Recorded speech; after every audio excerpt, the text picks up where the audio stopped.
ആകാശവാണി പ്രത്യേക വാർത്താ ബുള്ളറ്റിൻ വായിക്കുന്നത് തുളസീദാസ് പരമേശ്വരൻ. സംസ്ഥാനത്ത് ഇന്ന് 5718 പേർക്ക് കോവിഡ് സ്ഥിരീകരിച്ചു. 5496 പേർ രോഗമുക്തി നേടി. 29 മരണവും ഇന്ന് സ്ഥിരീകരിച്ചു. കഴിഞ്ഞ 24 മണിക്കൂറിനിടെ 57,456 സാമ്പിളുകളാണ് പരിശോധിച്ചത്.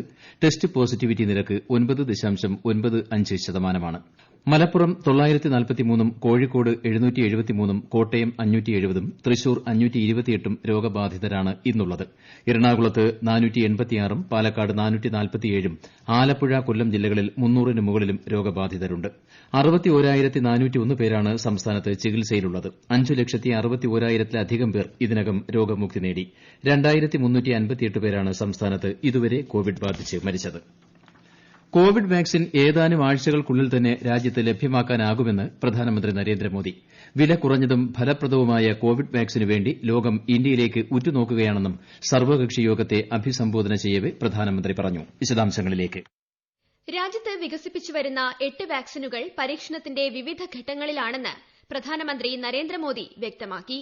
ശാസ്ത്രജ്ഞരുടെ അനുമതി ലഭിച്ചാലുടൻ തന്നെ വാക്സിനേഷൻ ആരംഭിക്കും. സമീപ ഭാവിയിൽ തന്നെ എല്ലാവരിലും വാക്സിൻ എത്തിക്കുന്നതിനുള്ള മാർഗ്ഗങ്ങൾ രാജ്യത്ത് ഉരുത്തിരിയുമെന്നും അദ്ദേഹം പ്രതീക്ഷ പങ്കുവച്ചു. വാക്സിൻ നൽകുന്നതിനുള്ള ശക്തമായ ശൃംഖല രാജ്യത്ത് നിലവിലുണ്ടെന്നും മതിയായ ശീതീകരണ, സംഭരണ, വിതരണ സംവിധാനങ്ങൾ തയ്യാറാക്കി വരികയാണെന്നും പ്രധാനമന്ത്രി പറഞ്ഞു. ആരോഗ്യ പ്രവർത്തകർക്കാവും ആദ്യം വാക്സിൻ നൽകുക. വാക്സിൻ നൽകുന്നതിന്റെ മുൻഗണനാക്രമം സംസ്ഥാനങ്ങളോട് ചർച്ച ചെയ്ത് തീരുമാനിക്കുമെന്നും പ്രധാനമന്ത്രി സർവകക്ഷി യോഗത്തെ അറിയിച്ചു. വാക്സിന്റെ വിലയും സംസ്ഥാനങ്ങളോട് ചർച്ച ചെയ്ത ശേഷമാവും തീരുമാനിക്കുക. 3 മണിക്കൂറോളം നീണ്ട സർവകക്ഷി യോഗത്തിൽ അമിത്ഷാ, രാജ്നാഥ് സിംഗ്, ഹർഷവർദ്ധൻ തുടങ്ങിയ കേന്ദ്രമന്ത്രിമാരും കോൺഗ്രസ് നേതാക്കളായ അധിർ രഞ്ജൻ ചൌധരി, ഗുലാം നബി ആസാദ്, NCP നേതാവ് ശരത് പവാർ തുടങ്ങിയവരും പങ്കെടുത്തു. News desk, Akashvani. Covid vaccine കേന്ദ്രം സൌജന്യമായി നൽകണമെന്ന് എംപിമാരായ എളമരം കരീം, MV ശ്രേയാംസ് കുമാർ എന്നിവർ ആവശ്യപ്പെട്ടു. മുൻപ് പകർച്ചവ്യാധികൾക്കുള്ള വാക്സിനുകൾ സൌജന്യമായാണ് നൽകിയിരുന്നത്. വസൂരി, പോളിയോ, മലേറിയ തുടങ്ങിയ രോഗങ്ങൾക്കെല്ലാം ഈ മാതൃകയാണ് സ്വീകരിച്ചത്. അതേ മാതൃക കോവിഡ് മഹാമാരിയുടെ കാര്യത്തിലും വേണമെന്നും ഇരുവരും പറഞ്ഞു. രാജ്യത്തെ കോവിഡ് മുക്തി നിരക്ക് 94.20%. കോവിഡ് ചികിത്സയിലുള്ളവരുടെ എണ്ണം 4.35 ലക്ഷമായി കുറഞ്ഞിട്ടുണ്ട്. 36,500-ഓളം പേർ മാത്രമാണ് കഴിഞ്ഞ ദിവസം രോഗം സ്ഥിരീകരിച്ചത്. 1.45 ആണ് രാജ്യത്തെ കോവിഡ് മരണനിരക്ക്. ചുഴലിക്കാറ്റ് ഭീതി ഒഴിഞ്ഞ കേരളം. ബുറേവി ചുഴലിക്കാറ്റ് കേരളത്തിലെത്തും മുൻപ് തന്നെ ന്യൂനമർദ്ദമായി ദുർബലപ്പെടുമെന്ന് കാലാവസ്ഥാ വകുപ്പ്. നിലവിൽ ശക്തി കുറഞ്ഞ് അതിതീവ്ര ന്യൂനമർദ്ദമായി മാറിയ ചുഴലിക്കാറ്റ് കഴിഞ്ഞ 18 മണിക്കൂറായി രാമനാഥപുരത്തിന് സമീപം തന്നെ തുടരുകയാണ്. തമിഴ്നാട്ടിൽ വെച്ച് തന്നെ ന്യൂനമർദ്ദമായി മാറുന്ന ചുഴലിക്കാറ്റ് 36 മണിക്കൂറിൽ അതീവ ദുർബലമാവും. കേരളത്തിൽ ഒറ്റപ്പെട്ട ശക്തമായതോ അതിശക്തമായതോ ആയ മഴയ്ക്ക് സാധ്യതയുണ്ട്. ഇന്ന് രാത്രി മുതൽ 12 മണിക്കൂർ നേരത്തേക്ക് തെക്കൻ കേരളത്തിൽ മണിക്കൂറിൽ ഏകദേശം 35 മുതൽ 45 വരെ കിലോമീറ്റർ വേഗമുള്ള കാറ്റ് ഉണ്ടായേക്കുമെന്നും കേന്ദ്ര കാലാവസ്ഥാ വകുപ്പ് മുന്നറിയിപ്പ് നൽകുന്നു. കേരള തീരത്ത് മത്സ്യബന്ധനത്തിന് ഏർപ്പെടുത്തിയിരിക്കുന്ന നിരോധനം തുടരും. അതിശക്തമായ മഴയ്ക്ക് സാധ്യതയുള്ള ഇടുക്കി ജില്ലയിൽ ഇന്നും നാളെയും ഓറഞ്ച് അലർട്ട് പ്രഖ്യാപിച്ചു. മലപ്പുറത്തും നാളെ ഓറഞ്ച് അലർട്ടുണ്ട്. തിരുവനന്തപുരം, കൊല്ലം, മലപ്പുറം ജില്ലകളിൽ ഇന്ന് ശക്തമായ മഴയ്ക്ക് സാധ്യതയുള്ളതിനാൽ യെല്ലോ അലർട്ട് പ്രഖ്യാപിച്ചിട്ടുണ്ട്.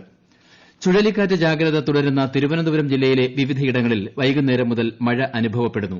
രാവിലെ മുതൽ താരതമ്യേന തെളിഞ്ഞ കാലാവസ്ഥയും നേർത്ത മഴയുമായിരുന്നു ജില്ലയിൽ ഉണ്ടായിരുന്നത്. മുന്നറിയിപ്പിനെ തുടർന്ന് അടച്ചിരുന്ന തിരുവനന്തപുരം വിമാനത്താവളം വൈകിട്ട് 4 മണി മുതൽ പൂർണ്ണ രീതിയിൽ പ്രവർത്തനം പുനരാരംഭിച്ചു. ബുറേവി ചുഴലിക്കാറ്റുമായി ബന്ധപ്പെട്ട് പത്തനംതിട്ട ജില്ലയിൽ ആശങ്ക വേണ്ടെന്ന് ജില്ലയുടെ ചുമതലയുള്ള മന്ത്രി കെ രാജു. ജില്ലയിലെ നദികളിലും ഡാമുകളിലും വെള്ളം കുറവായതിനാൽ ആശങ്കപ്പെടേണ്ട സാഹചര്യമില്ലെന്നും മന്ത്രി അറിയിച്ചു. ബുറേവി ചുഴലിക്കാറ്റിന്റെ പശ്ചാത്തലത്തിൽ ഇടുക്കി ജില്ല അതീവ ജാഗ്രതയിലാണ്. ദുരന്ത നിവാരണ സേന ഇടുക്കിയിലും മൂന്നാറിലും ക്യാമ്പ് ചെയ്യുന്നുണ്ട്. നാളെ വരെ ജില്ലയിൽ വിനോദസഞ്ചാരത്തിന് നിരോധനം ഏർപ്പെടുത്തിയിരിക്കുകയാണ്. കൂടുതൽ വിവരങ്ങളുമായി ആകാശവാണി ഇടുക്കി പ്രതിനിധി ആന്റണി മുനിയറ. ബുറേവി ചുഴലിക്കാറ്റിന്റെ പശ്ചാത്തലത്തിൽ ഇടുക്കി ജില്ലയിൽ കനത്ത ജാഗ്രത തുടരുകയാണ്. തീവ്ര മഴ പെയ്യാൻ സാധ്യതയുള്ളതിനാൽ ജനങ്ങൾ ആവശ്യമായ ജാഗ്രതയും മുന്നൊരുക്കവും കൈക്കൊള്ളണമെന്ന് സംസ്ഥാന ദുരന്ത നിവാരണ അതോറിറ്റി മുന്നറിയിപ്പ് നൽകി. ഇടുക്കി ജില്ലയിലെ വിനോദസഞ്ചാര മേഖലയിലേക്കുള്ള യാത്രകൾ, adventure tourism, boating tourism, off road driving tourism എന്നിവ ഉൾപ്പെടെയുള്ള ജില്ലയിലെ എല്ലാ വിനോദസഞ്ചാരവും നാളെ വരെ നിരോധിച്ചു. ഇതിനു പുറമെ ഇടുക്കി ജില്ലയിലെ മലയോര മേഖലയിലേക്കുള്ള രാത്രി യാത്രയ്ക്കും നിയന്ത്രണം ഏർപ്പെടുത്തി. സംസ്ഥാനത്തെ തദ്ദേശ സ്ഥാപനങ്ങളിലേക്കുള്ള ഒന്നാംഘട്ട തെരഞ്ഞെടുപ്പിന് 3 ദിവസം മാത്രം അവശേഷിക്കെ അന്തിമഘട്ട പ്രചാരണവുമായി മുന്നണികൾ. ഈ മാസം 8-ന് തിരുവനന്തപുരം, കൊല്ലം, ആലപ്പുഴ, പത്തനംതിട്ട, ഇടുക്കി ജില്ലകളിലാണ് വോട്ടെടുപ്പ് നടക്കുക. ആദ്യഘട്ട വോട്ടെടുപ്പ് നടക്കുന്ന ജില്ലകളിലെ പരസ്യപ്രചാരണം മറ്റന്നാൾ വൈകിട്ട് 6 മണിയോടെ അവസാനിക്കും. എന്നാൽ കോവിഡ് സാഹചര്യം പരിഗണിച്ച് ഇക്കുറി കൊട്ടിക്കലാശം ഒഴിവാക്കണമെന്ന് നിർദ്ദേശമുണ്ട്.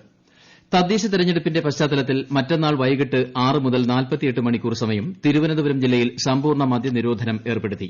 വോട്ടെണ്ണൽ ദിനമായ ഡിസംബർ 16-നും ജില്ലയിൽ സമ്പൂർണ്ണ മദ്യനിരോധനം ആയിരിക്കും. തദ്ദേശ തെരഞ്ഞെടുപ്പുമായി ബന്ധപ്പെട്ട് ഇന്ന് പോസ്റ്റിംഗ് ഓർഡർ ലഭിച്ച presiding officer, first polling officer എന്നീ ഉദ്യോഗസ്ഥർക്ക് നാളെ രാവിലെ 9 മണിക്ക് കോട്ടൺഹിൽ സ്കൂളിൽ റിഹേഴ്സൽ ക്ലാസ് സംഘടിപ്പിക്കുമെന്ന് തിരുവനന്തപുരം ജില്ലാ കളക്ടർ അറിയിച്ചു. കാസർഗോഡ് ജില്ലയിലെ ഈസ്റ്റ് എളേരി പഞ്ചായത്തിലെ വോട്ടർമാർക്കിടയിൽ മതസ്പർദ്ധ വളർത്തുന്ന തരത്തിലുള്ള നോട്ടീസ് അച്ചടിച്ചിറക്കി പ്രചാരണം നടത്തിയതിന് 9 പേർക്കെതിരെ നടപടി സ്വീകരിക്കുമെന്ന് ജില്ലാ കളക്ടർ അറിയിച്ചു.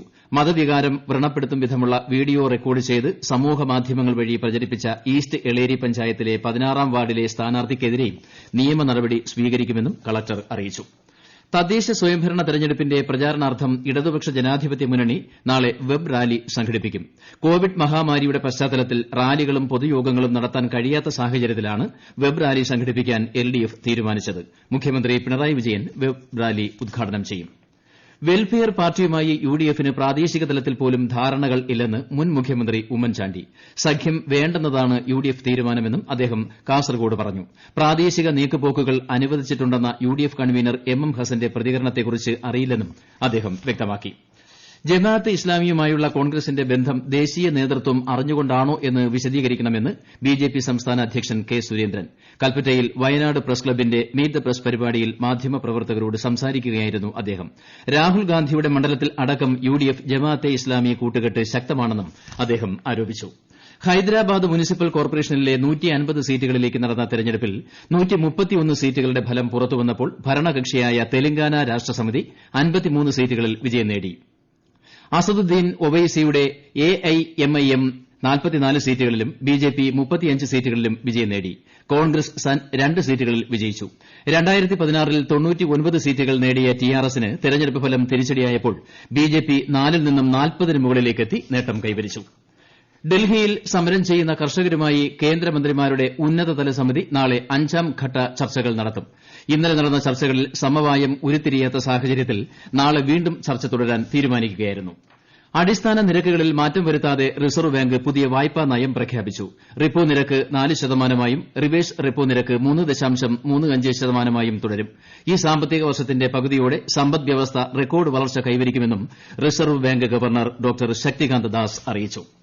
ലാവ്ലിൻ കേസ് പരിഗണിക്കുന്നത് സുപ്രീംകോടതി വീണ്ടും മാറ്റിവച്ചു. കൂടുതൽ രേഖകൾ സമർപ്പിക്കുന്നതിന് സമയം അനുവദിക്കണമെന്ന CBIയുടെ ആവശ്യത്തെ തുടർന്നാണ് കേസ് ജനുവരി 7-ലേക്ക് മാറ്റിയത്.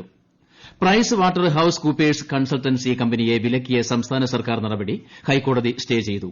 ഒരാഴ്ചത്തെ ഇടക്കാല സ്റ്റേയാണ് ഹൈക്കോടതി നൽകിയിരിക്കുന്നത്. തങ്ങളുടെ ഭാഗം സംസ്ഥാന സർക്കാർ പരിഗണിച്ചില്ലെന്ന PwC വാദം കണക്കിലെടുത്താണ് ഹൈക്കോടതി നടപടി. ഇതിനു പുറമെ വിലക്കിന് സംസ്ഥാന സർക്കാർ വ്യക്തമായ കാരണവും ചൂണ്ടിക്കാട്ടിയിരുന്നില്ല. ISL ഫുട്ബോളിൽ ചെന്നൈയിൻ FC ബംഗളൂരു FCയെ നേരിടുന്നു. ബംഗളൂരു 1 ഗോൾ നേടി മുന്നിൽ നിൽക്കുന്നു. ഓസ്ട്രേലിയയ്ക്കെതിരായ ആദ്യ 2020-ൽ ഇന്ത്യയ്ക്ക് 11 റൺസ് വിജയം. ഇന്ത്യ നിശ്ചിത 20 ഓവറിൽ 7 വിക്കറ്റ് നഷ്ടത്തിൽ 161 റൺസ് നേടി. മറുപടി ബാറ്റിംഗിനിറങ്ങിയ ഓസ്ട്രേലിയയ്ക്ക് നിശ്ചിത ഓവറിൽ 7 വിക്കറ്റ് നഷ്ടത്തിൽ 150 റൺസ് എടുക്കുവാനേ കഴിഞ്ഞുള്ളൂ. അവസാന ഓവറുകളിലെ രവീന്ദ്ര ജഡേജയുടെ വെടിക്കെട്ട് ബാറ്റിംഗാണ് ഇന്ത്യയ്ക്ക് മികച്ച സ്കോർ സമ്മാനിച്ചത്. KL രാഹുൽ അർദ്ധ സെഞ്ചുറി നേടി. എന്നാൽ ശിഖർ ധവാനും വിരാട് കോഹ്ലിക്കും MK പാണ്ഡെയ്ക്കും 2 അക്കം കടക്കാൻ കഴിഞ്ഞില്ല. 3 കളികളുള്ള പരമ്പരയിലെ 2ാം മത്സരം മറ്റന്നാൾ സിഡ്നിയിൽ നടക്കും. പ്രത്യേക വാർത്താ ബുള്ളറ്റിൻ സമാപിച്ചു. ഞങ്ങളുടെ വാർത്തകളും വാർത്താ അധിഷ്ഠിത പരിപാടികളും all India radio news Thiruvananthapuram എന്ന യൂട്യൂബ് ചാനലിൽ ലഭ്യമാണ്. കൂടുതൽ വാർത്തകൾക്കായി @all India radio news Thiruvananthapuram എന്ന ഫേസ്ബുക്ക് പേജും @AIR_News_TVM എന്ന ട്വിറ്റർ ഹാൻഡിലും സന്ദർശിക്കാം. വാർത്തകൾ ഇനി നാളെ രാവിലെ 6:45-ന്.